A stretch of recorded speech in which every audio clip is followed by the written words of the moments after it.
మోంతా తుపానును ఎదుర్కొనేందుకు ప్రభుత్వ యంత్రాంగం సంసిద్ధంగా ఉందని రాష్ట్ర విపత్తుల నిర్వహణ సంస్థ మేనేజింగ్ డైరెక్టర్ ప్రఖర్ జైన్ చెప్పారు.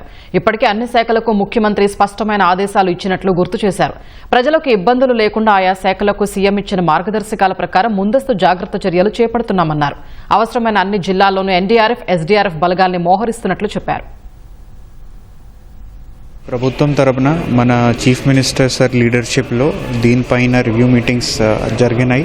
ఎక్కడ మనకు ఎఫెక్ట్ ఉంది అన్ని చోట్ల స్పెసిఫిక్గా ప్రతి డిపార్ట్మెంట్ తరపున స్టెప్స్ తీసుకోవడం జరిగింది. సివిల్ సప్లైస్ వాళ్ళు ఇప్పుడు రాషన్స్ తయారు చేసి ఎఫ్పీ షాప్కి పెట్టారు. పంచాయతీ రాజ్ వాళ్ళు డ్రైన్స్ అన్ని నీట్గా క్లీన్గా చేసి ఫ్రీ ఫ్లో ఆఫ్ వాటర్ చూస్తున్నారు. అలాగే అర్బన్ ఏరియాస్లో కూడా వాళ్ళు చూస్తున్నారు.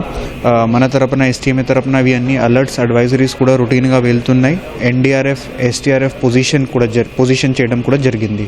కోస్టల్ జిల్లాలన్నిటికీ ఒక యూనిట్ పంపించాం. అది కాకుండా ఇప్పుడు సెంట్రల్ కోస్టల్ అండ్ నార్త్ ఏరియాలో కొంచెం ఎఫెక్ట్ ఎక్కువగానే ఉంది కాబట్టి అటువైపు కూడా ఒక యూనిట్ పెట్టడం జరిగింది.